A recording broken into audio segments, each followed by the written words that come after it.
Imagine being offered 65 hectares of land almost for free and turning it down because it seems worthless. This is exactly what Canada looked like at the end of the 19th century.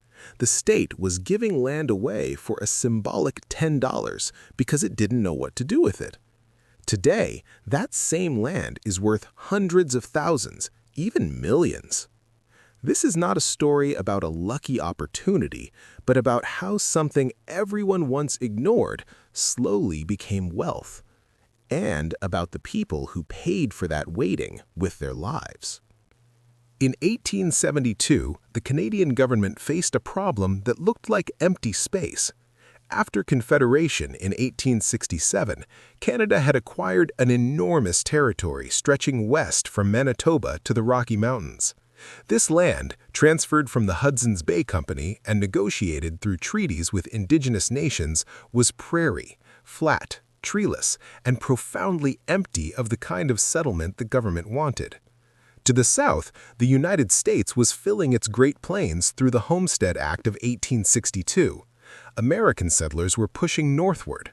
The Canadian government feared that if the prairies remained unpopulated, the United States might simply absorb them through demographic pressure.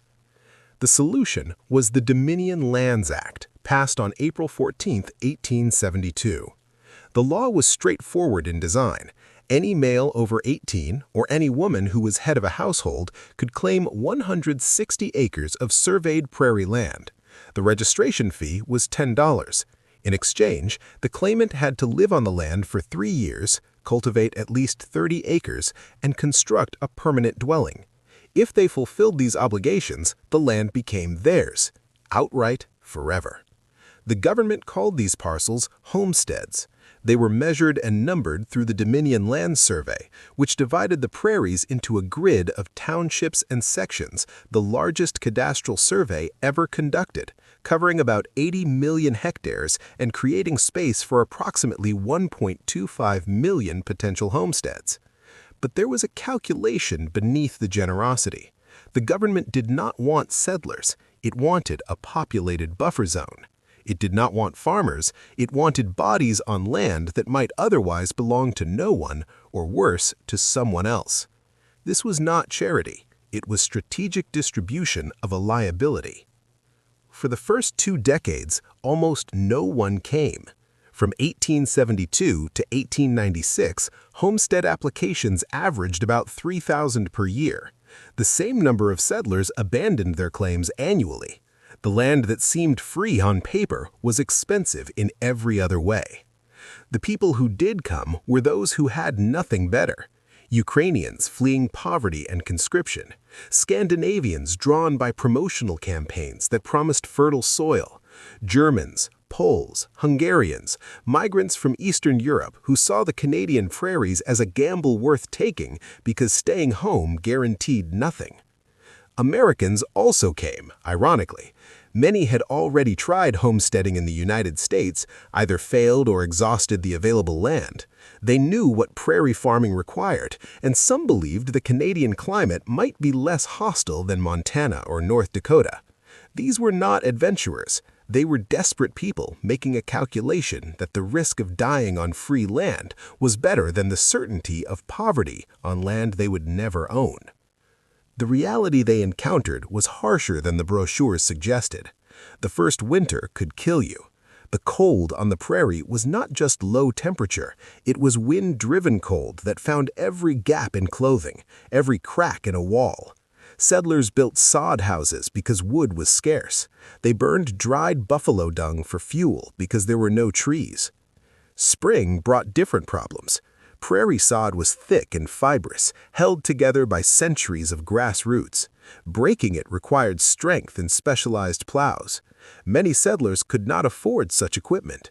They broke the land by hand, acre by acre, knowing that until the soil was planted, there would be no crop, and without a crop, there would be no money, and without money, there would be no winter survival. Crop failure was common. Drought came without warning. Grasshoppers arrived in clouds that devoured everything green. Hail could destroy a season's work in 10 minutes. Debt was the silent partner in every homestead. Settlers borrowed money for seed, equipment, livestock. If the harvest failed, the debt remained. If several harvests failed, the family left or died. Many did leave. The homestead files held in provincial archives contain records of abandonment, foreclosure, and transfer. Entire families would simply vanish from the land rolls. The wooden houses they left behind rotted into the soil.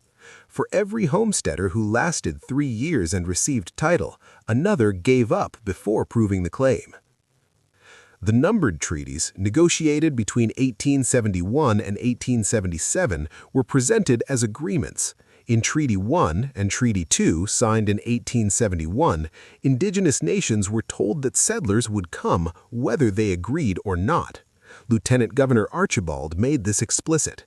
Immigrants would fill up the country, and the choice for indigenous peoples was not whether this would happen, but whether they would receive anything in exchange. The treaties promised reserves, annuities, and hunting rights. In return, over 500,000 square kilometers of prairie land, territory that became southern Manitoba, Saskatchewan, and Alberta, was ceded to the Crown. What this meant in practice was the displacement of existing ways of life to make room for the rectangular grid of homesteads. The land was surveyed without the consent that treaties claimed to obtain. Reserves were allocated according to formulas, 1 square mile for family of 5, that bore no relation to how indigenous peoples had actually used the land. The Dominion Lands Act did not create wealth from nothing. It redistributed access to land, transferring it from those who lived on it to those who would farm it according to a system designed in Ottawa. This was not hidden at the time. It was policy. The silence came later, when the success stories of pioneer farming erased the context in which that farming became possible. New wheat varieties arrived, red fife and later marquis, that matured faster in the short prairie growing season. Agricultural science began catching up to the realities of prairie soil and climate. The global economy turned favorable. Europe needed grain. Prices rose. Suddenly, farming on the prairies was not just survival, it was profitable. Homestead applications surged. In the early 1900s, thousands of settlers arrived monthly. Towns appeared where there had been nothing. Grain elevators, tall wooden towers that marked every railway siding, became the visual signature of prairie settlement. But here is what matters. The value that accumulated did not reward effort evenly. The settlers who arrived in the 1870s and 1880s, those who endured the worst years, who lost children to cold and disease, who broke the land with their hands, they did not see the wealth. Many died before the railways came. Many sold their land for modest sums and moved elsewhere, exhausted. The value arrived after their suffering was finished. The homesteaders who came after 1900 inherited a different landscape. The land was already partially cleared. Roads existed. Towns had stores. The railway was nearby. They still worked hard, but the infrastructure of survival was already built by the people who came before and did not benefit from it. And the land itself became more valuable not because farming became easier, but because scarcity set in. By 1930, most arable prairie land was claimed. What had once been free now cost money. The market emerged not from abundance, but from the closing of the frontier. Land rewards patience, not effort. It rewards those who hold it long enough for the context around it to change.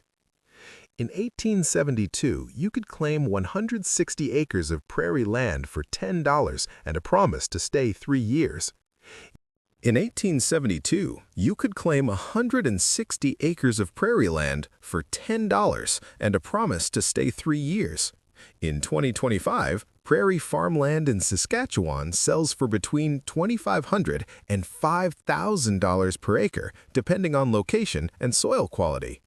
An equivalent 160-acre quarter section, the same parcel offered free in 1872, now costs between $400,000 and $800,000. In irrigated regions, prices climb higher. Manitoba's irrigated farmland ranges from $7,500 to $15,000 per acre. Alberta's northern regions see prices between $2,100 and $8,000 per acre. The Canadian average for farmland value increased by 9.3% in 2025 alone. Saskatchewan led the country with a 13.1% increase. Over the previous decade, some regions saw land values triple or quadruple. This is not inflation, this is transformation. What changed was not the land itself. The soil is the same. The climate remains harsh. The flatness persists. What changed was everything around the land. Population growth created demand for food. Global markets made prairie wheat valuable. Infrastructure, roads, railways, grain terminals, connected isolated farms to international commerce. Scarcity replaced abundance as all arable land was claimed and subdivided. Would you agree to these terms if you knew that the land you paid for with cold, hunger, and years of your life would one day be worth hundreds of thousands of dollars? But there's a catch. You would never be the one to see that money. If this story made you stop and think, support the video with a like and subscribe. Here, we talk about the price history rarely says out loud.